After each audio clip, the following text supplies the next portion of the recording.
কি বললাম বলেন তো? যে ব্যক্তি এই কালেমা ঈমান ও ইখলাসের সাথে পড়বে, আল্লাহ রাব্বুল আলামিন বিনা হিসাবে তাকে কি করবে? জান্নাত দরকার আছে? কার কার দেখি একটু হাত উঠায় দেখাই, কার কার জান্নাত দরকার আছে? আল্লাহু আকবার, হাত নামাই। তাহলে একটু মন খুলে আমার মাওলাকে প্রাণ ভরে ডাকি, লা ইলাহা ইল্লাল্লাহ, লা ইলাহা ইল্লাল্লাহ, লা ইলাহা ইল্লাল্লাহ, লা ইলাহা ইল্লাল্লাহ, লা ইলাহা ইল্লাল্লাহ, লা ইলাহা ইল্লাল্লাহ, লা ইলাহা ইল্লাল্লাহু মুহাম্মাদুর রাসূলুল্লাহ সাল্লাল্লাহু আলাইহি ওয়াসাল্লাম। আলহামদুলিল্লাহ, খরমা তেলিপাড়া এলাকাবাসীর উদ্যোগে আয়োজিত আজকের এই মাহফিলের সম্মানিত সভাপতি, সম্মানিত অতিথিবৃন্দ, উপস্থিত আছেন সামনে উপবিষ্ট আমার শ্রদ্ধেয় মুসলমান ভাইয়েরা, আমার পর্দার আড়ালের মা ও বোনেরা, সবাইকে দিল থেকে সালাম দিচ্ছি, আসসালামু আলাইকুম ওয়া রাহমাতুল্লাহ। আল্লাহ রাব্বুল আলামিন আপনাকে আমাকে জালিসুর রহমান বেহেশতের বাগানে নিয়ে আসছেন, বসার তৌফিক দান করছেন, এজন্য শুকরিয়া আদায় করি, বলি আলহামদুলিল্লাহ। এই মাহফিলে আমরা আসার পরে খুশি হয়েছি না বেজার হয়েছি? তাহলে আরেকবার জোরে বলি আলহামদুলিল্লাহ। খুশি হয়ে যদি বলার মতো বলতে পারি, মাওলা খুশি হয়ে আসমান এবং জমিনের মধ্যবর্তী জায়গাটা পূরণ করিয়া দিবে সওয়াব দিয়ে। কোন সুবহানাল্লাহ, বলার মতো বলতে হবে, কোন না সুবহানাল্লাহ। কেউ যদি একবার সুবহানাল্লাহ বলে, আল্লাহ রাব্বুল আলামিন খুশি হয়ে আসমান আর জমিনের মধ্যবর্তী স্থানটা আল্লাহ তাআলা সওয়াব দিয়ে ভরায় দেয়। কোন সুবহানাল্লাহ। তাহলে বললে লাভ আছে না লস? এই জন্য আমরা যারা প্যান্ডেলের ভিতরে বসছি, আমরা যদি একটু সুবহানাল্লাহ আলহামদুলিল্লাহ আওয়াজ দেই, সমস্যা আছে? এমন ভাবে দেব যে আমরা ভিতরে আইসা ঠকি নাই, জিতেছি, ঠিক না বেঠিক? আর আজকের মাহফিলে এই যে এরিয়াটা আছে, এই এরিয়াটা হলো জান্নাতের বাগান। এই এরিয়াটা কি ভাই? জান্নাতের বাগান। যারা দাওয়াত পাওয়ার পরেও এখন পর্যন্ত যারা মাহফিলের বাইরে ঘোরাফেরা করতেছে, এরা জান্নাতের ময়দানের মর্যাদা বুঝে না, ঠিক না বেঠিক? জান্নাতে যেতে চায় কিন্তু জান্নাতের মর্যাদা বুঝে না, ঠিক না বেঠিক? আর যারা বাইরে দাঁড়িয়ে আছেন, দোকানের সামনে আছেন, মাহফিলের পক্ষ থেকে উদ্যত আহ্বান জানাবো, যেহেতু কষ্ট করে আপনাকে দাওয়াত দেওয়া হয়েছে, আল্লাহ যেহেতু নিয়ে আসছে, আগামীকালও মজার অনেক জিনিস খাইতে পারবেন, ঠিক না? মাওলা যেহেতু নিয়ে আসছে, উলামায়ে কেরাম আসছে, তাদের জবান থেকে কিছু কথা শুনি, হতে পারে এই মাহফিলটা আমার হেদায়েতের জন্য জরিয়া হয়ে যাবে, ঠিক না বেঠিক? এজন্য উদ্যত আহ্বান জানাবো, যারা আমরা বাইরে দাঁড়িয়ে আছি আমরা ভিতরে বসে পড়ি ইনশাআল্লাহ। আর যারা ভিতরে আছি আমরা ইনশাআল্লাহ আগায় আগায় বসি। অল্প কিছু কথা হবে, আমরা আমলের নিয়তে শুনবো, আর কথাগুলা যদি শরীয়ত সম্মত হয় গ্রহণ করব, যদি শরীয়ত সম্মত না হয় প্রত্যাখ্যান করব। পারবো না ইনশাআল্লাহ? আর প্রথমে আমরা নিয়ত করি, এমন নিয়ত যে আল্লাহ যিনি বলতেছে এমন কিছু কথা তার জবান দিয়ে বাহির করে দাও যেন আমরা এরকম আমল করতে পারি, ঠিক না ভাই ঠিক? আর এমন আমলওয়ালা হইতে পারি যেন এই আমলের দ্বারা জান্নাত পর্যন্ত আল্লাহ পৌঁছায় দেয়, ঠিক না ভাই ঠিক? তো আজকের এই মাহফিল যে কেমন বরকতপূর্ণ, যেদিন থেকে মাহফিলের পরামর্শ হয়েছে ওই দিন থেকেই বান্দার আমল নামার মধ্যে সব লেখা শুরু হয়ে গেছে। আরো জোরে বলেন না সুবহানাল্লাহ। যে কালেকশন করতে গেছে সেও সওয়াব পাইছে, যে কালেকশনের টাকা দিছে সেও সওয়াব পাইছে। কোন সুবহানাল্লাহ। একজনা কালেকশন করার জন্য, দাওয়াত দেওয়ার জন্য ওই রাস্তা দিয়ে হাইটা হাইটা গেছে, আরেকজনা সহযোগিতা করছে, একটা চা খাওয়াইছে মাহফিলকে সফল করার জন্য। এই মাহফিলকে সফল করার জন্য যত পেরেশানি করছে, যত কাজ করছে, সব কিছু সবের আমলনামায় উঠছে। উঠছে কি ওঠে নাই? তাহলে লাভ না লস? এই এত কিছু আয়োজন করার পরে কোন মানুষ যদি প্যান্ডেলের বাহিরে বসে থাকে, তাহলে এর চাইতে বড় কপাল পোড়া আর নাই। ঠিক না ঠিক? এই জন্য আমরা যারা আছি, আমরা প্যান্ডেলের ভিতরে বসে যাই। সম্মানিত হাজিরিন, আল্লাহ রাব্বুল আলামিন এই পুরা পৃথিবীকে বানিয়েছেন, যত কিছু সৃষ্টি করেছেন, সব কিছু সৃষ্টি করেছেন মানুষের জন্য। কার জন্য ভাই? জোরে বলেন, কার জন্য? মানুষের জন্য সৃষ্টি করছে আল্লাহ রাব্বুল আলামিন। যা কিছু দেখেন সব মানুষের জন্য। আর মানুষকে আল্লাহ রাব্বুল আলামিন পাঠাইছে একমাত্র আল্লাহ রাব্বুল আলামিনের গোলামি করার জন্য। কার গোলামি করার জন্য? আমরা কি আল্লাহর গোলামি করি? আল্লাহর গোলামি করি। যে চাকরি করে ওই কর্মক্ষেত্রের মালিকের গোলামি করে, ছাত্র উস্তাদের গোলামি করে, স্ত্রী স্বামীর গোলামি করে, সন্তান বাবার গোলামি করে, ঠিক না? কিন্তু সবাই সবার গোলামি বুঝছে, মাওলার যে আমরা গোলাম এটা আমরা বুঝি নাই, ঠিক না? এই মাওলার যে গোলাম, মাওলার গোলাম হওয়ার জন্য, মাওলা আল্লাহ ওয়ালা হওয়ার জন্য কি করতে হবে, করণীয় বর্জনীয়, এই বিষয়গুলা নিয়ে মুখতাসার সংক্ষিপ্ত কিছু আলোচনা করব। আল্লাহ যদি তৌফিক দান করে, বুঝাবার মতো শক্তি আল্লাহ আমাকে দেয় নাই, আল্লাহ যেন আমাদের দিলটা খুলিয়া দেয়, সবাইকে যেন আল্লাহ হেদায়েত দিয়ে দেয়। কোন আমিন। রব্বুল আলামিন আপনাকে আমাকে দুনিয়ায় প্রেরণ করছে তার গোলামি করার জন্য। গোলামি কাকে বলে? আল্লাহর বান্দা খানা খায় ঘুমাইছে, মনে মনে নিয়ত করছে আল্লাহ ফজরের জামাতে হাজির হব। জোহরের সময় কাজ করতেছে, চাকরি করতেছে, সুযোগ থাক বা না থাক মনে মনে নিয়ত করা, জোহরের নামাজ পড়বই পড়ব, আসর পড়ব, মাগরিব পড়ব, এশা পড়ব, এরকম নিয়ত করা। রমজান আসার আগেই রমজানের নিয়ত করা। হ্যাঁ, এটা হলো আল্লাহর গোলামি। বাড়িতে আছে সব সময় ফিকির, কেমনে বাঁচা যায়, কেমনে বাঁচা যায়। বাঁচার জন্য তো সবাই চেষ্টা করি, ঠিক না? মরার জন্য কি কেউ কোনো ফিকির করতেছি? বাঁচার জন্য যত চেষ্টা করতেছি আমরা, ঠিক না? কিন্তু মরার জন্য কেউ চেষ্টা করি? কেউ চেষ্টা করি না। অথচ আল্লাহ রাব্বুল আলামিন তার কালামে হাকিমে বলছেন যে যার মধ্যে জীবন আছে তার মৃত্যুবরণ করতেই হবে। তাহলে আমাদের মরার জন্য প্রস্তুতি নেওয়া দরকার না বেঁচে থাকার জন্য? কথা কোন? কথা বলতে হবে। মরার জন্য প্রস্তুতি নিতে হবে না বেঁচে থাকার জন্য? বেঁচে থাকার জন্য সুন্দর বিবাহ করলাম, সুন্দর চাকরি ব্যবস্থা হইলো, সুন্দর বাড়ি করলাম, গাড়ি করলাম। যেই গাড়ি করলাম ওই গাড়ি একদিন পুরাতন হয়ে যাবে, শেষ হয়ে যাবে। যেই বাড়ি করলাম ওই বাড়িটা একদিন শেষ হয়ে যাবে।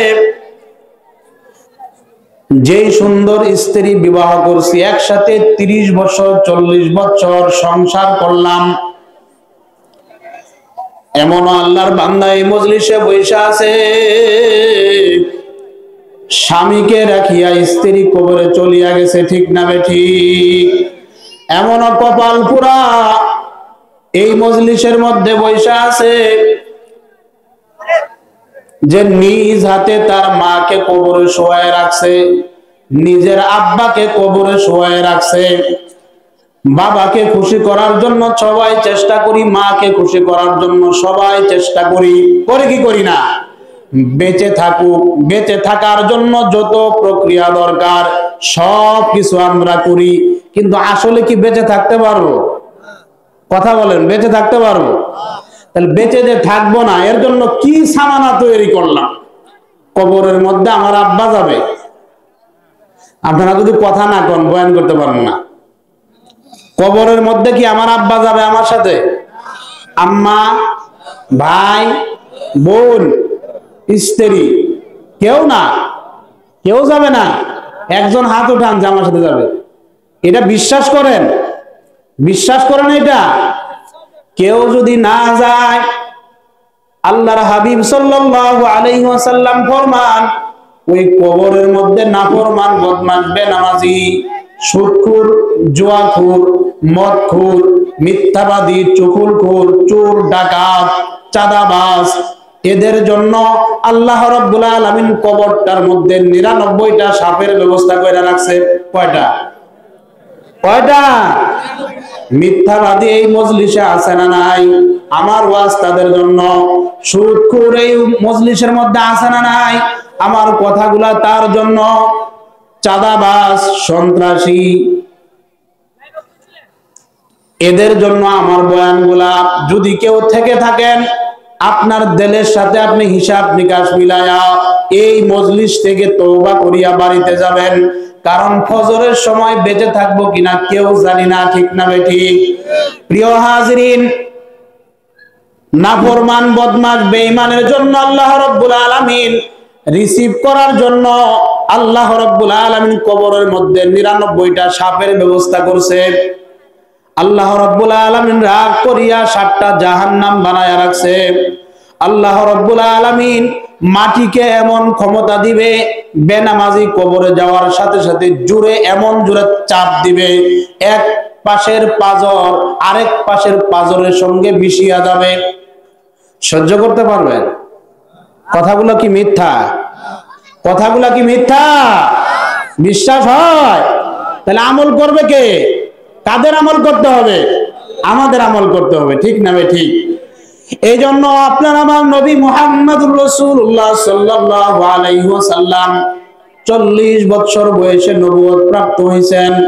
নবুয়ত প্রাপ্ত হওয়ার পরে তার গোষ্ঠীর লোকদেরকে সাথে নিয়ে, তার বংশের লোকদেরকে সাথে নিয়ে, এরকম আজকে যেমন জলসা হইতেছে, তার গোষ্ঠীগত লোকদেরকে নিয়ে আপনার আমার নবী মুহাম্মদুর রাসূলুল্লাহ সুন্দর করে একটা বৈঠক আয়োজন করছে। আয়োজন করার পরে সবাইরে দাওয়াত দেয়, আল্লাহ পাকের পক্ষ থেকে আমি মুহাম্মদের উপর নবুয়তি আসছে, জিম্মাদারি আসছে, আল্লাহ আমাকে নবুয়ত দান করছে, অতএব আমি তোমাদেরকে দাওয়াত দিচ্ছি, পড়ো লা ইলাহা ইল্লাল্লাহু মুহাম্মাদুর রাসূলুল্লাহ সাল্লাল্লাহু আলাইহি ওয়াসাল্লাম। মুহাম্মদ সাল্লাল্লাহু আলাইহি সাল্লাম যখন তার গোষ্ঠীগত লোকদেরকে বলছে যে আল্লাহ, কথা কয় না, হায় আল্লাহ, আল্লাহ কত, আল্লাহ কত, তেলিবাড়ার এই খরমার মানুষের আল্লাহ, আল্লাহ এক, আল্লাহ একক, কুল হুয়াল্লাহু আহাদ।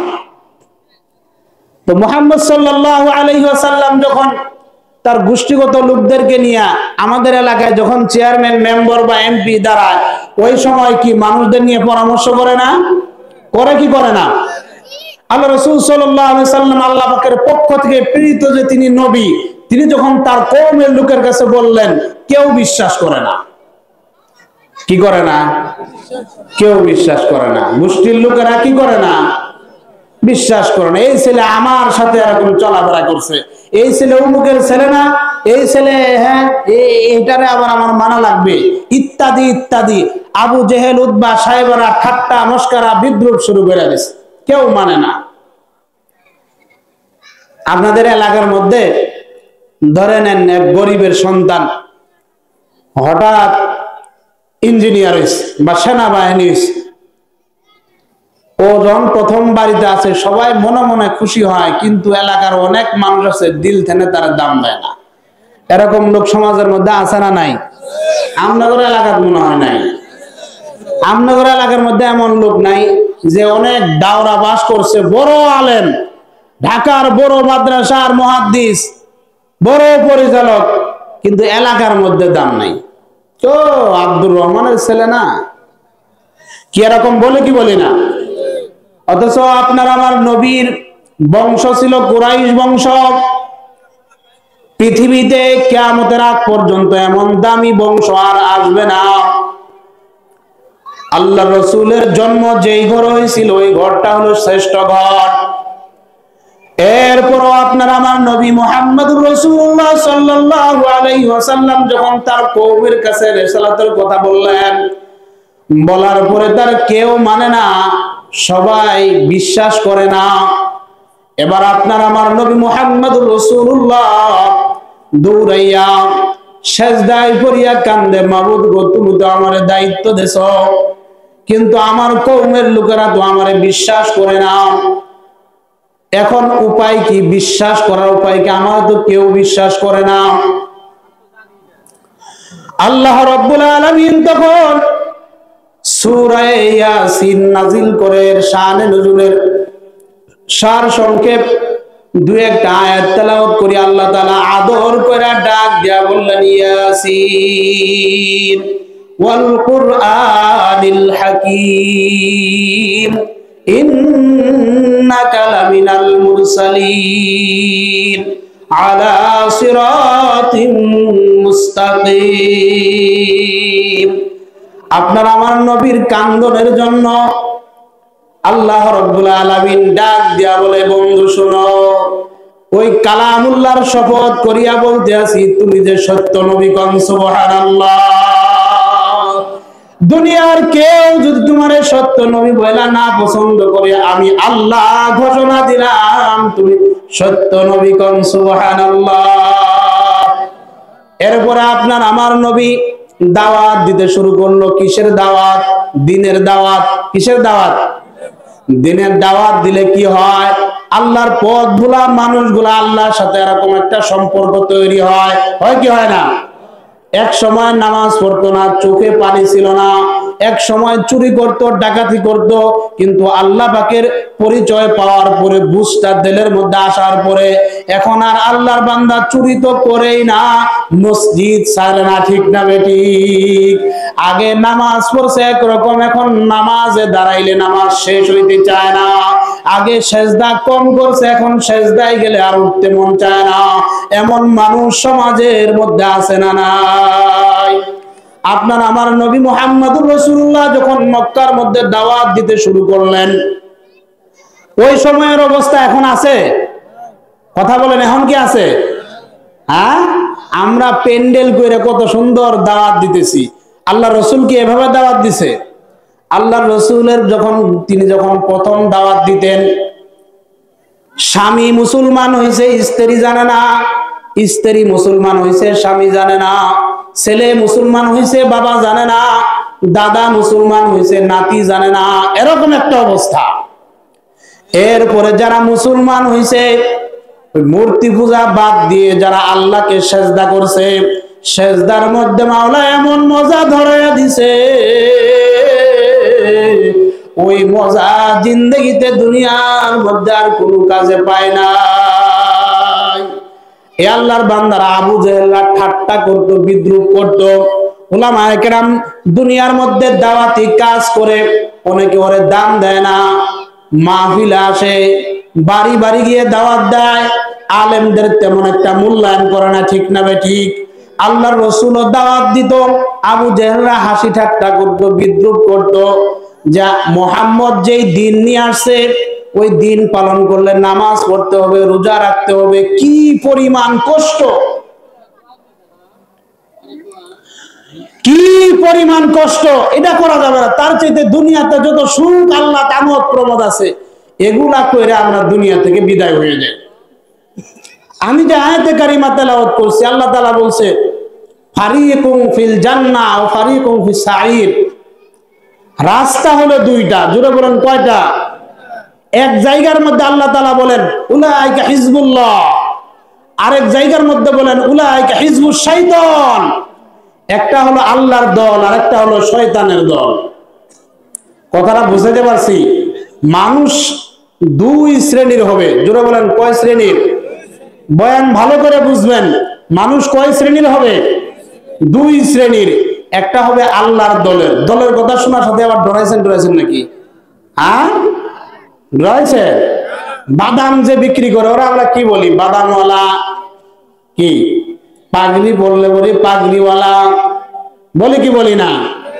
দোকান দিলে কয় দোকানওয়ালা, হাল চালাইলে কয় হালওয়ালা, ট্রাক চালাইলে কয় ট্রাকওয়ালা। যে যে কাজ করে সেইটা ওয়ালা, ঠিক না বে ঠিক? যে নামাজ পড়ে সে হলো আল্লাহওয়ালা। সুবহানাল্লাহ, আর জোরে বলেন সুবহানাল্লাহ। দল হবে দুইটা, জোরে বলেন কয়টা? দুইটা দল হবে। আমার বয়ানের মধ্যে বুঝে নিবেন, দুইটা দলের মধ্যে আপনি কোন দলে আছেন এবং কোন দলে ভর্তি হবেন। কথাটা বুঝতে পারছি? কোন দলে আছি, কোন দলে থাকা দরকার, ভর্তি হওয়া দরকার। আল্লাহ রাব্বুল আলামিন তার কালামে হাকিমে বলেন, ওয়ালাকাদ যারানা লিজাহান্নামা কাসীরাম মিনাল জিন্নি ওয়াল ইনস। আল্লাহ রাব্বুল আলামিন ডাক দিয়া বলে, আমি আল্লাহ দুনিয়ার মধ্যে কিছু মানুষ আর কিছু জিনদেরকে আমি আল্লাহ জাহান্নাম ওদেরকে দিয়ে ভরাবো। নাউজুবিল্লাহ। কিছু মানুষ কিছু জিন ইনসান দিয়ে আল্লাহ কি ভরাইবে? দুই তিনজন কইছে, আর গুলা কয় নাই।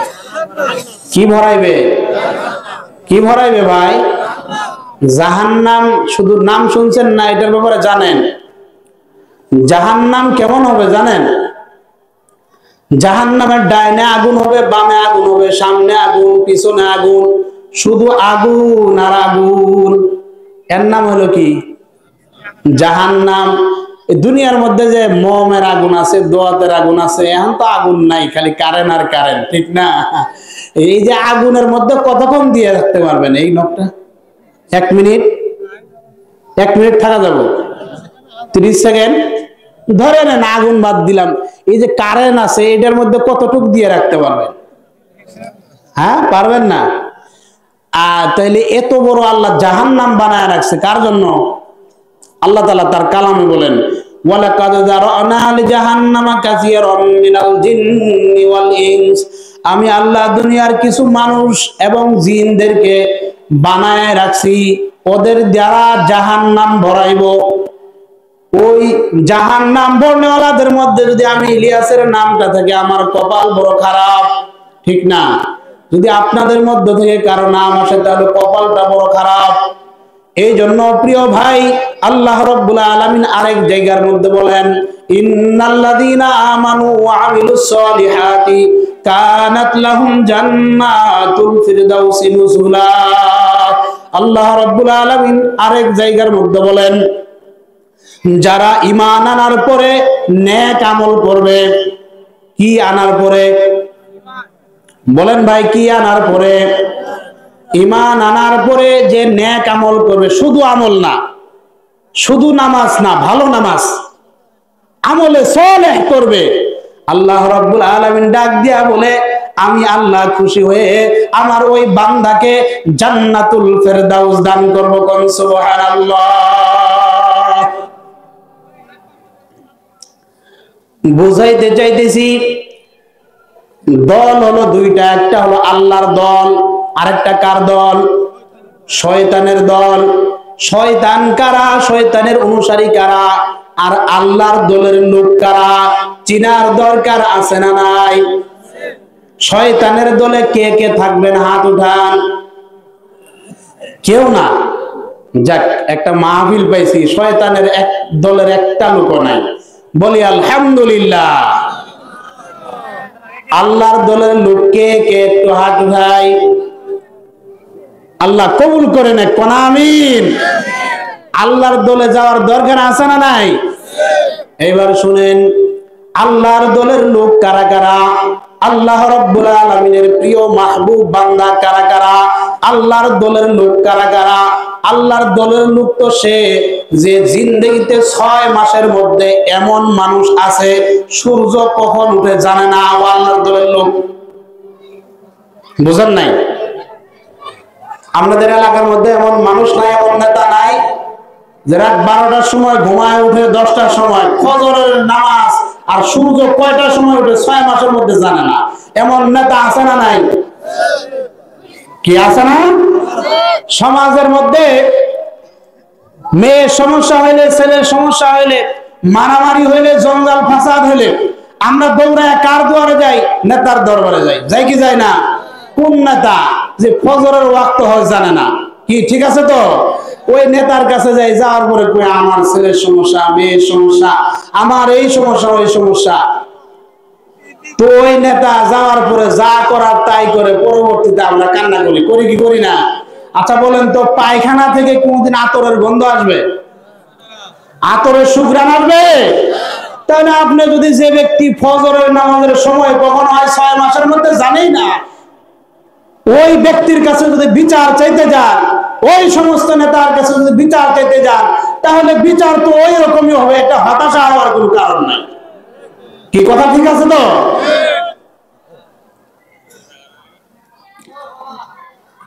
আর ওই সমস্ত নেতা যারা যারা সূর্য কোন সময় উঠে এরা বলতে পারে না, ওই সমস্ত লোকের কাছে যদি কেউ বিচার চাইতে যায়, তার পাশে কেউ দাঁড়ায়, আল্লাহ রাব্বুল আলামিনের গজব নাজিল হবে ওদের উপর, যতক্ষণ তার পাশে থাকবে। রাগ করলেন? এটা যদি আমি হই, আমার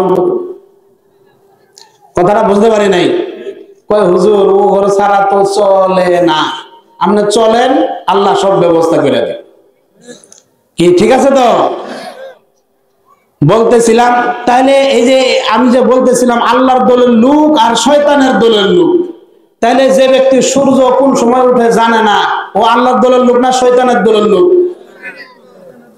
আপনাদের এই দেওয়ানগঞ্জ সদর ইউনিয়নের মধ্যে হিন্দু নাই? হিন্দু আছে, হিন্দু আছে। জীবনে কোনোদিন হিন্দুকে মসজিদে আসার দাওয়াত দিছিলেন? দেন নাই।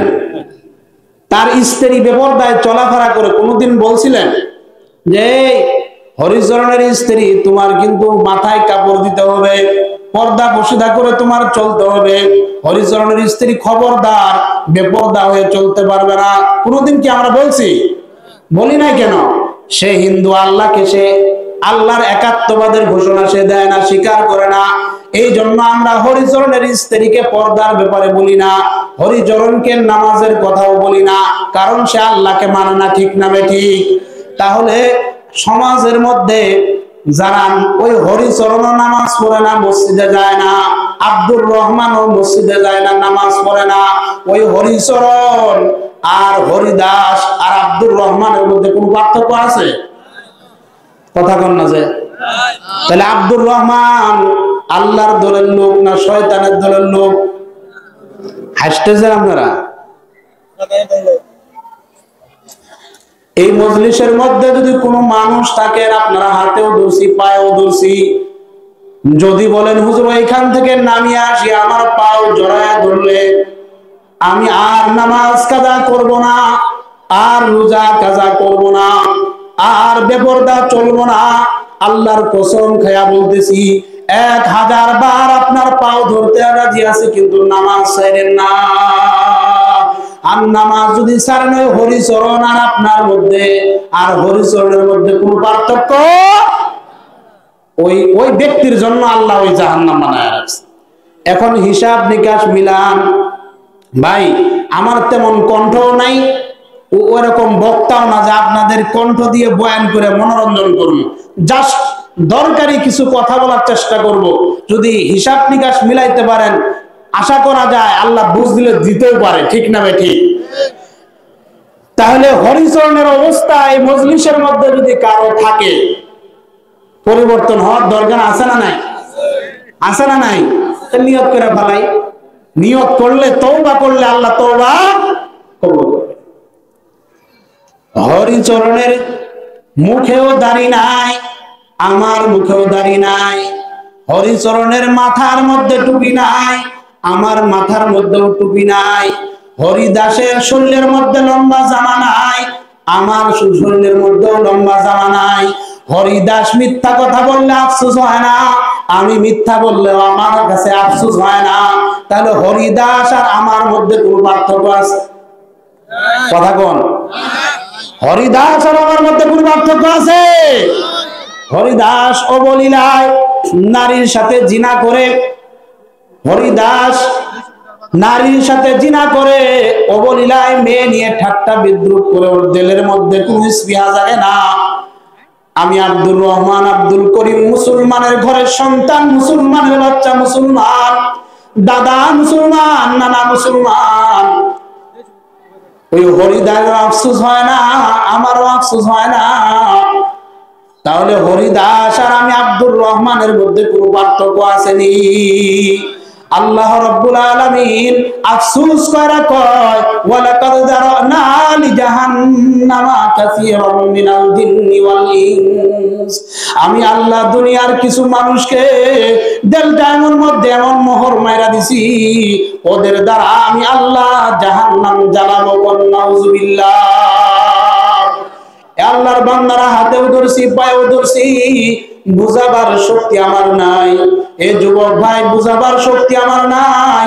হাতেও ধরছি, পায়েও ধরছি, ওই হরিদাসের মতো জীবনটা গঠন না করিয়া এখনো সময় আছে, এখনো সময় আছে, ফেরেন, ফেরার সময় এখনো আছে। মারা গেলে কিন্তু ফেরার সময় নাই। মারা গেলে মাওলা যেই জাহান্নামের আগুনের ব্যবস্থা কইরা রাখছে, যে আযাব গজবের কথা ব্যবস্থা কইরা রাখছে, এইটা ধারণ করবার মতো শক্তি আপনার আমার দিলের মধ্যে নাই, শরীরের মধ্যে নাই। ঠিক না বেঠিক? এই জন্য এই যুবক ভাই, কোন দিন ফিরবেন, কোন দিন ফিরবেন, কোন দিন ভালো হবো, এরকম চিন্তা ভাবনা না কইরা আজকে থেকে যদি তওবা করে এই মাহফিলকে শেষ মাহফিল মনে কইরা তওবা কইরা যদি এই মজলিসে বসতে পারি, উলামায়ে কেরামের জবান থেকে যদি কথাগুলো শুনতে পারি, আমলের নিয়তে যদি একটা কথা আমল করে যদি এই মজলিস থেকে উঠতে পারি, আল্লাহ চাইলে আপনার আমার জীবনের সমস্ত গুনাহ মাফ করে দিয়া সোনার মানুষ হিসেবে দুনিয়ার সফরটা সুন্দর করিয়া আখিরাতের সফরটা সুন্দর করে দিবে। কোন সুবহানাল্লাহ। এই মজলিসে এমন মানুষ আছে, এমন যুবক আছে, এমন মুরব্বী আছে, ছোটবেলা বয়স হওয়ার পরে, বুঝবার পরে কত জিনা করছে, আফসোস হয় না? কত মেয়ের সাথে এরকম অবলীলায় জিনা করছে, হাত ধরছে, চোখ টিপি দিছে, একসাথে নিয়ে ঘোরাঘুরি করছে, যুবকের আফসোস হয় না? বন্ধুর সঙ্গে আড্ডা মারিয়া গল্প করে, বন্ধু জানো আমার জীবনে আমি 10টা মেয়ের সঙ্গে জিনা করছি, 10টা মেয়ের সাথে নিয়ে ঘোরাফেরা করছি। আফসোস ওইটা বলে আর মজা করে, অথচ সাহাবায়ে কেরামের কি নমুনা ছিল! সাহাবায়ে কেরাম, একজন সাহাবার নাম ছিল সাইলাবা, আরেকজন সাহাবীর নাম ছিল সাদ। আল্লাহ রাসূল সাল্লাল্লাহু আলাইহি ওয়াসাল্লাম সাহাবাদেরকে সাথে নিয়ে যুদ্ধের ময়দানে গেলেন। একজন সাহাবীকে রেখে গেলেন, তার নাম হলো সাদ। ওই সাহাবীকে একজন সাহাবী রেখে গেলেন, নাম হলো সাইলাবা। সাদের স্ত্রীর জিম্মাদার বানায় রেখে গেলেন। ঘটনাটা বলবো কান সুখ করার জন্য না, বোঝাবার জন্য বলতেছি। এই হাত দিয়া কত গুনার কাজ করছি কি করি নাই? কথা বলেন, করছি কি করি নাই? আমি করছি, হয়তো বা আপনারা করেন নাই। এই হাত দিয়া গুনাহ করছি না করি নাই? এই চোখ দিয়া গুনাহ করছি কি করি নাই? এই হাত পা দিয়া গুনাহ করছি কি করি নাই? জবান দিয়ে গুনাহ করছি কি করি নাই? তওবা কয়বার করলাম? মাওলাই মাফ করছে কিনা? আমি আমার গুনাহের জন্য তওবা করছি কি করি নাই? আমি যদি গুনাহের জন্য তওবা না করি, আমার ছেলে কি আমার জন্য তওবা করবে নাকি? ছেলের তওবা আমার জন্য প্রযোজ্য হবে না, বাবার তওবা আমার জন্য প্রযোজ্য হবে না। আমি গুনাহ করিয়া মজা পাইছি, আমি ইলিয়াসকে তওবা করতে হবে। আর তওবা না করিয়া যদি মওতের বিছানায় পড়িয়া যান, নাফরমান বদমাশ বেঈমানের জন্য আজরাইল একা আসবে না, 70,000 কালো কুচ্ছিত জাহান্নামের তৈরি শালার চোট নিয়া 70,000 ফেরেশতা আপনার আমার বাড়ির শিওরে আপনার আমার কাছে আসবে। বিশ্বাস হয়? তওবার দরকার আছে না নাই? জোরে বলেন, আছে না নাই? সাহাবী সাদের স্ত্রীকে রেখে যাওয়ার পর সবাই যুদ্ধের ময়দানে চলে গেছে। সাইলাবারে রেখে গেছে, আমার স্ত্রীর একটু দেখে রাখো, বাজার সদাই লাগলে একটু করে দিও। হযরতে সালাবাতুল আনসারী সাহাবী সাদের স্ত্রীর জিম্মাদার হইয়া ভরণ পোষণের যা কিছু করার দরকার করে বাজার এনে দেয়, যা প্রয়োজন হয় সব করে দেয়। হঠাৎ দিলটার মধ্যে শয়তান কুমন্ত্রণা দিছে যে সাদের স্ত্রী না জানি কত সুন্দর হবে, আর না জানি কত সুন্দর হবে। আমাদের মনে কি এরকম চাহিদা জাগে? যারা আছেন এখানে চাহিদা জাগে? হ্যাঁ,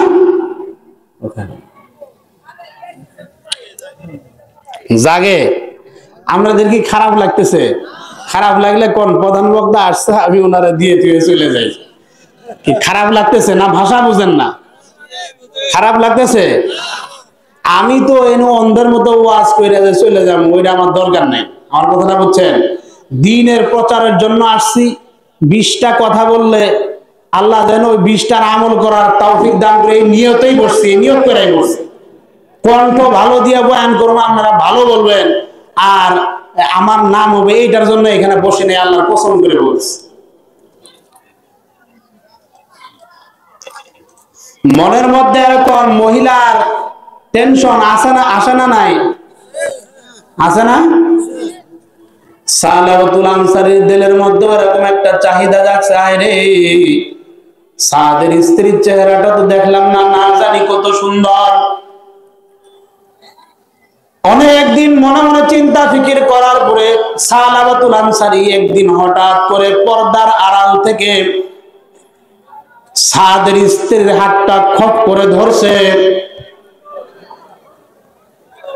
সালাবাতুল আনসারী হাত ধরার সাথে সাথে সাদের স্ত্রী ডাক দিয়া বলে, সাহাবীর স্ত্রী তো, ঠিক না ঠিক? সাদের স্ত্রী ডাক দিয়া বলে, সাহাবী তোমার কি আল্লাহর ভয় না? তুমি কি আল্লাহরে ভয় করো না? তোমার কি মরা লাগবে না? তুমি কি কবরে যাবা না? তোমার কি মরণ আসবে না? তোমার দিলটার মধ্যে কি আল্লাহর কোনো ভয় নাই? আল্লাহর কথা কোয়ার সাথে সাথে সালাবাতুল আনসারীর শরীরের মধ্যে কম্পন শুরু হয়ে গেছে। হাই, কি ভুল করলাম! এই মজলিসের মধ্যে যারা আমরা আছি, হাত দিয়ে মনে হয় আমার স্ত্রী ছাড়া পুরুষ পর নারীর হাত ধরি নাই, এমন সংখ্যা এইখানে কম হবে না বেশি হবে? কথা বলেন, বেশি হবে না কম হবে? শুধু হাত ধরছে, হাত কি ধরছে? হাত। আর এমনও অভিভাবক সমাজের মধ্যে আছে, হাত ধরা তো জোরের কথা, গলার মধ্যে হাত দিয়ে ঘুরে। ওর আব্বা কয় এটা হলো বর্তমান মডেল। কি বলে কি বলে না? এটা অভিভাবক নামের কলঙ্ক। কিয়ামতের দিবসে ওই সমস্ত অভিভাবককে আল্লাহর আদালতে দাঁড়াইতে হবে। ছেলে জন্ম কি জোর করে দিতে পারে? মেয়ে কেউ জোর করে জন্ম দিতে পারে? কথা কন না যে যাদের হয় না ওর কাছে কান দিয়ে একটু শুনে, কথাটা বুঝতে পারছি? যার হয় না তার কাছে যায় একটু শুনেন। তো আল্লাহ ওই সমস্ত অভিভাবকের কাছে আপনাকে আমাকে যে ছেলে মেয়ে দিছে, এত সুন্দর ফুটফুটে চেহারা ছেলে মেয়ে দিছে, এটা দিছে কে বলেন? জোরে বলেন, দিছে কে? আল্লাহ। আল্লাহর দেওয়া জিনিস কিভাবে ব্যয় করতে হবে, বন্টন করতে হবে আপনার খেয়াল নাই, হুঁশ নাই। ছেলে মেয়ে অবলীলায় পর্দা চলাফেরা করে। যারা পর্দার আড়ালে মা বোনরা আছেন, আপনার আব্বা মুসলমান, মা মুসলমান, দাদা মুসলমান, সম্ভাব্য পরিবারের মেয়ে আপনি, আপনাকে আহ্বান জানাবো, আপনার এই দামি চেহারাটা কোন পুরুষকে দেখাবেন না, একমাত্র স্বামী ছাড়া। ঠিক না ঠিক? আপনার এই চেহারাকে দেখার অধিকার একমাত্র আল্লাহ তাআলা দিয়েছে। ঠিক না ঠিক? স্বামীকে। কাকে? স্বামী ছাড়া কাউকে দেখানোর অধিকার আছে? এজন্য প্রিয় হাজিরিন, সালাবাতুল আনসারী শুধু হাত ধরছিল, ধরার পরে সাদের স্ত্রী ডাক দিয়া বলে, সালাবাতুল আনসারী রে, তুমি কি মারা যাবে না? তোমার দিলের মধ্যে কি আল্লাহর ভয় নাই? তোমার কাছে আমানত রাখছিল, আমানতের খেয়ানত কেন করলে? সালাবাতুল আনসারী কথাটা শোনার পরে দৌড়ায় আর মাওলারে ডাক দিয়া বলে, মাওলা আমারে মাফ কইরা দাও, ভুল করছি। মাওলা আমারে মাফ কইরা দাও, ভুল করছি, আর গুনার কাজ করব না। মাফ করে দাও, আমাদের খেয়ানত করছি আর ভুল করবো না। দৌড়ায় আর পাহাড়ের দিকে যায়। কিছুদিন পরে যখন যুদ্ধের ময়দান থেকে সাহাবায়ে কেরামকে সাথে নিয়ে আল্লাহর রাসূল মদিনায় আসছেন, আল্লাহ রাব্বুল আলামিন তার প্রিয় হাবিব যখন মদিনায় আসছে, সাহাবায়ে কেরাম যখন আসছে, সাদ যখন বাড়িতে ঢুকছে, ঢোকার পরে সাদের স্ত্রী জিজ্ঞাসা করছে, রহিমা খাতুন, আমার বন্ধু সালাবাতুল আনসারকে খুঁজলাম পাইলাম না। স্ত্রী ডাক দিয়া বলে, স্বামী, তোমার সাইলাবা তোমার বন্ধু তো আমানতের খেয়ানত করছে। যে কি করছে? অনুমতি ছাড়া আমার হাত ধরছে। বন্ধু বন্ধুর সাথে আলাদা মহব্বত আছে না নাই? জোরে বলেন, আছে না নাই? এইবার সাদ ডাক দিয়া বলে, স্ত্রী কি করছে না করছে ওইটা শুনতে চায় না, আমার বন্ধু সাইলাবা কোথায় জরুরি ভাবে বলো। যে যখন হাত ধরছিল আমি বলছি, আল্লাহর কি তোমার আল্লাহর কথা কি তোমার স্মরণ নাই? আল্লাহকে কি ভয় করো না? শোনার সাথে সাথে এইখান থেকে দৌড়াইয়া কোথায় জানি গেছে, এরপরে আর জানি না। এইবার সাদ দৌড়ায় আর বন্ধুকে খুঁজে, খুঁজতে খুঁজতে খুঁজতে খুঁজতে দেখে পাহাড়ের চূড়ায় বসিয়া বসিয়া কে জানি মাওলারে ডাক দেয়, ভুল করছি, আর জীবনে গুনার কাজ করব না, মাফ কইরা দাও। আমাদের বলার দরকার আছে না নাই? এই হাত ধরনেওয়ালা যুবক ভাইরা, হাতেও ধরছি পায়েও ধরছি, এখনো সময় আছে। আল্লাহর কাছে মাফ চাইলে আল্লাহ কি মাফ দিবে না? জোরে বলেন, দিবে কি দিবে না? সাইলাবাতুল আনসারীকে যা ডাক দিয়া বলে, চলো বন্ধু। ওই না, আমি যাব না, যেই গুনাহ করছি আমার এই মুখটা আর কাউরে দেখাবো না, আমি আর মদিনার মধ্যে যাব না, ইত্যাদি ইত্যাদি। সাদ ছাড়বে না। এইবার ডাক দিয়া বলে, যদি যেতে হয় আমার এই হাত দুটা রশি দিয়া বাঁধো, টানিয়া টানিয়া আমার এইখান থেকে মদিনায় নিয়ে যাও। যখন মদিনার মধ্যে নিয়ে আসছে, এ যুবক ভাই, মুরব্বী বাবারা, খেয়াল করেন, গুনাহ করিয়া দিলটার মধ্যে আরে প্রভাব পড়ে না? কত গুনাহ না করছি। গুনাহ করছি, 2 দিন নামাজ পড়ার পরে মনে করি আমার মতো বড় মুসল্লি আর নাই। 30 দিন রোজা করার পরে খেয়াল করি আমার বড় রোজাদার আর নাই, আমার মতো বড় ইমানদার আর নাই। একবার হজ করিয়া মনে মনে এমন ফকর করি, আমার চাইতে বড় হাজি আর নাই, আমার মতো বড় আলেম আর নাই। কিন্তু সালাবাতুল আনসারী ডাক দিয়া বলে, বন্ধু এমনে যাব না, হাতটা বাঁধিয়া নিয়ে যাও। টানিয়া টানিয়া মদিনায় নিয়ে আসছে। মদিনায় নিয়ে আসার পরে ডাক দিয়া বলে, বন্ধু এই চেহারাটা আমি মাফ না পাওয়ার আগ পর্যন্ত আমার বন্ধু প্রিয় নবী মুহাম্মদুর রাসূলুল্লাহকে দেখাতে চায় না। বন্ধুরে চলো আবু বকরের দুয়ারে যাই। আবু বকরের দুয়ারে আসছে। ঘটনা শোনার পর ডাক দিয়া বলে, আল্লাহ তোমাকে মাফ করবে কি করবে না জানি না, তুমি আমার দরবার থেকে দূর হও। হযরত ওমরের কাছে গেছে। ওমরের রাগ কম না বেশি? জোরে বলেন, কম না বেশি? ঘটনা শোনার পর হযরত ওমর ডাক দিয়া বলে, সাইলাবা, একজন সাহাবার আমানত তুমি রক্ষা করতে পারো নাই, দূর হও আমার দুয়ার থেকে। হযরত উসমান ইবনে আফফানের কাছে গেছে, কি কথা? হযরত আলীর কাছে গেছে, কি কথা? এইবার ডাক দিয়া বলে, বন্ধু মনের মধ্যে ইচ্ছা ছিল গুনাহগার গুনাহওয়ালা ছবি নিয়ে রাসূলের দুয়ারে এরকম যাব না, কিন্তু সবাই যেহেতু আমার ভাগায়া দিছে, যাও সর্বশেষ আমার প্রিয় নবীর কাছে যায়, মনে হয় নবী উম্মতরে ফালাবে না। এইবার সালাবাতুল আনসারী আল্লাহর রাসূলের কাছে গেছে। আল্লাহর রাসূলের কাছে যাওয়ার পরে ঘটনা শোনার পরে আল্লাহর রাসূল রাগান্বিত হয়ে গেছে। আল্লাহর রাসূলের চোখগুলা লাল বর্ণ হয়ে গেছে। আল্লাহর রাসূল রাগ দিয়া বলে, সালাবা রে, তোরে মাওলা মাফ করবে কি করবে না?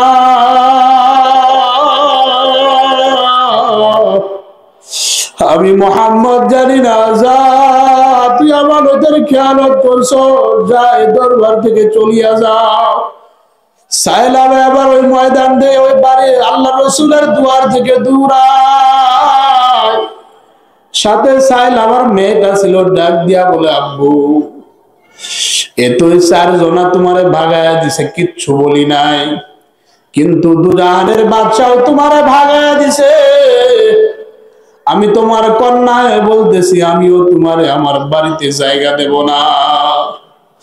এইবার সায়লাবা হতাশ হইয়া পরেশান হইয়া দৌড়ায় আর বলে, মাওলা, আবু বকরের দুয়ারে গেছিলাম, আবু বকর ভাগায়া দিছে, ওমর উসমান আলী ভাগায়া দিছে।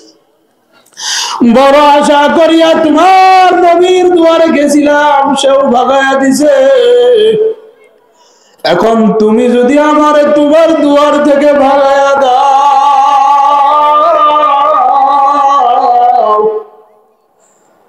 আমি চাইলাম আর যাওয়ার কোনো জায়গা না।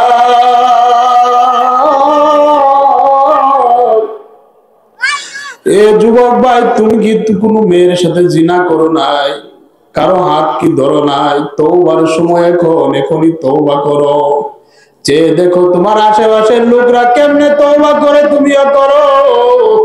তওবার মতো তওবা যদি করতে পারো, আমার মাওলা এত দয়ার মাওলা, এত মায়ার মাওলা, চাওয়ার মতো যদি চাইতে পারো, আমার মাওলা তোমার আমারে ফালায়া দিবে না।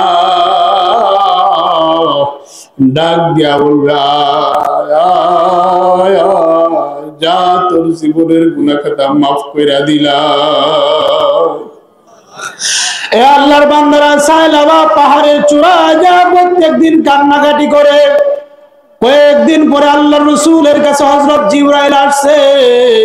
আয়েশা ডাক দিয়া বলে, ইয়া রাসূলুল্লাহ, আপনার সায়লাবা কোথায়? সায়লাবার ব্যাপারে আল্লাহ তাআলা মাফ কইরা দিছে। আল্লাহর রাসূল দৌড়াইয়া ডাক দিয়া বলে, আবু বকর কোথায়?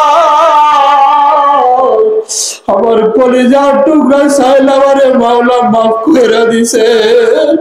ও কোথায় আছে? ওরে ধইরা নিয়ে আসো। এবার হযরত উমর দৌড়াইয়া আসছে, আলী আসছে, হযরত সালমান ফারসি আসছে। আয়েশা ডাক দিয়া বলে, ইয়া রাসূলুল্লাহ, ইয়া হাবিবাল্লাহ, আমাদের কাছেও গেছিল, আমরাও ভাগায়া দিছি, 4 জন মিল্লা, 5 জন মিল্লা সায়লাবারে খুঁজতে গেছে। সায়লাবা কোথাও নাই। দূরবর্তী একটা পাহাড়ের চূড়ায় যা রাখালদেরকে জিজ্ঞাসা করছে, ও রাখাল ভাই, এই এলাকার মধ্যে এমন এমন ধরনের একটা লোককে দেখছেন কিনা? রাখাল জবাব দেয়, এরকম লোক তো দেখি নাই, কিন্তু রাত যত গভীর হয়, ওই পাহাড়ের চূড়া থেকে এমন একটা গুনগুন করে আওয়াজ আসে। আবু বকরের দুয়ার থেকে ফিরাইয়া দিছে, ওমরের দুয়ার থেকে ফিরাইয়া দিছে, সর্বশেষ দুজাহানের বাদশার দরবার থেকেও ভাগাইয়া দিছে। আল্লাহ তোমার দরবার থেকে আমারে ভাগাইয়া দিও না।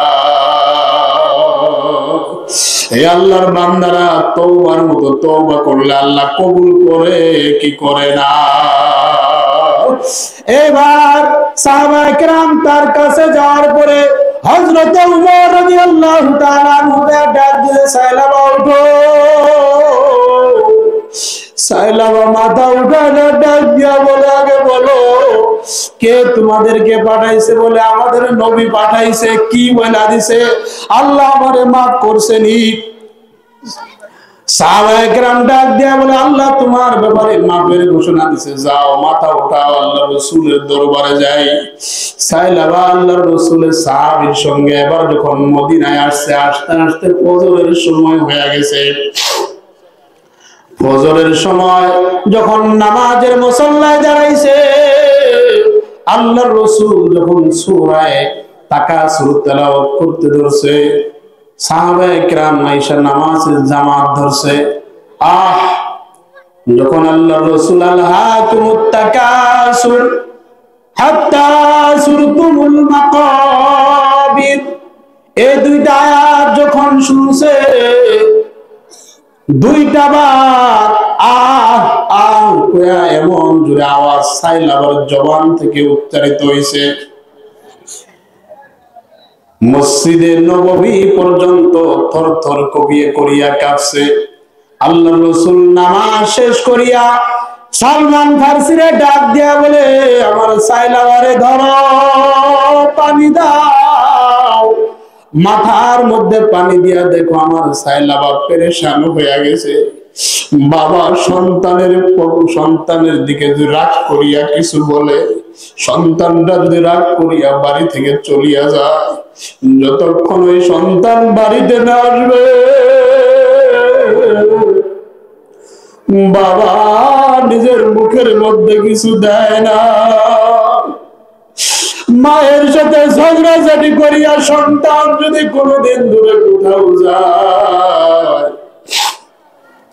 ফ্যামিলির সবাই মা সুন্দর করে বসায় খানা খাওয়ায়,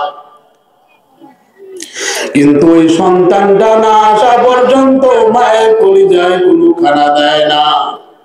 এর নাম হলো বাবার মা, ঠিক না বেটি? এ যুবক ভাই, এমন যুবক এই মজলিসের মধ্যে আছে, এমন মুরব্বী এই মজলিসের মধ্যে আছে, ওর আব্বা আম্মা কবরে শুয়ে আছে, দুনিয়ার সব কাজের সময় হয়, কিন্তু আব্বা আম্মার কবরের পাশে দাঁড়ায় একটু সালাম দেওয়ার সময় হয় না। আছে না নাই? আব্বা আম্মার জন্য একটু দোয়া করার সময় হয় না। এরকম সন্তান আছে না নাই? আরজ করবো ভাই, মজলিস থেকে যাইয়া আব্বা আম্মার জন্য দোয়া করবো তো ইনশাআল্লাহ। সম্মানিত হাজিরিন, এবার নামাজ যখন শেষ হয়ে পড়ে সালমান ফারসি যায় যখন মাথার মধ্যে পানি দেয়, দিয়া ডাক দিয়া বলে, ইয়া রাসূলুল্লাহ, আপনার সাইলাবার আর মাথার মধ্যে পানি দেওয়ার প্রয়োজন নাই। সাহাবায়ে কেরাম দৌড়াইয়া আইসা দেখে সাইলাবার দুনিয়ার মধ্যে নাই। আদরের কলিজার টুকরা মেয়েটা দৌড়াইয়া আসিয়া বাবার গেলে চুমা দেয়, ও গেলে চুমা দেয়, বুকের মধ্যে লাফাইয়া পড়ে আর ডাক দিয়া বলে, আব্বু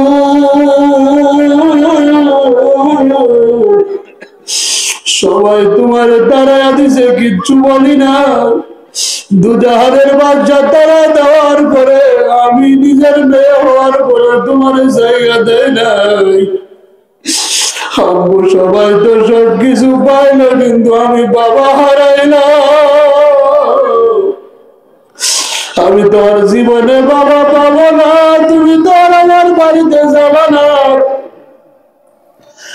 এ আল্লাহর বান্দারা, এবার সাইলাবাতুল আনসারী তার কন্যাকে মুহাম্মদ সাল্লাল্লাহু আলাইহি সাল্লাম ডাক দিয়া বলে, মেয়ে কান্না করো না, আজকে থেকে যদিও তোমার আব্বা দুনিয়া থেকে বিদায় হয়ে গেছে, আজকে থেকে ঘোষণা দিলাম আমি তোমার আব্বু। সাইলাবাতুল আনসারীকে যখন কবরে নামানো হয়, আল্লাহর রাসূল বৃদ্ধাঙ্গুলির মধ্যে ভর দিয়া দিয়া কবরের মধ্যে গেছে, নিজে জানাজা করছে, নিজে সাহাবীকে এরকম কাফন পরাইছে, নিজে দাফন করছে, কবরের মধ্যে নামছে। সাহাবারা জিজ্ঞাসা করছে, এরকম করে হাঁটেন কেন? আল্লাহর রাসূল ডাক দিয়া বলে, সাইলাবাতুল আনসারীর তওবা মাওলা এমন ভাবে কবুল করছে, এত ফেরেশতা জানাজার মধ্যে আসছে, এখানে নাজিল হইছে, তোমরা যদি দেখতে তাহলে এরকম আশ্চর্য হয়ে যাইতে। কোন সুবহানাল্লাহ। এ আল্লাহর বান্দারা, এই ঘটনাটা বলার মাকসাদ হলো, আমরা যারা এই মজলিসের মধ্যে আছি, গুনাহ করছি কি করি নাই? জোরে বলেন, করছি কি করি নাই? যদি কইরা থাকি তাহলে তওবার সময় এখনো আছে না নাই?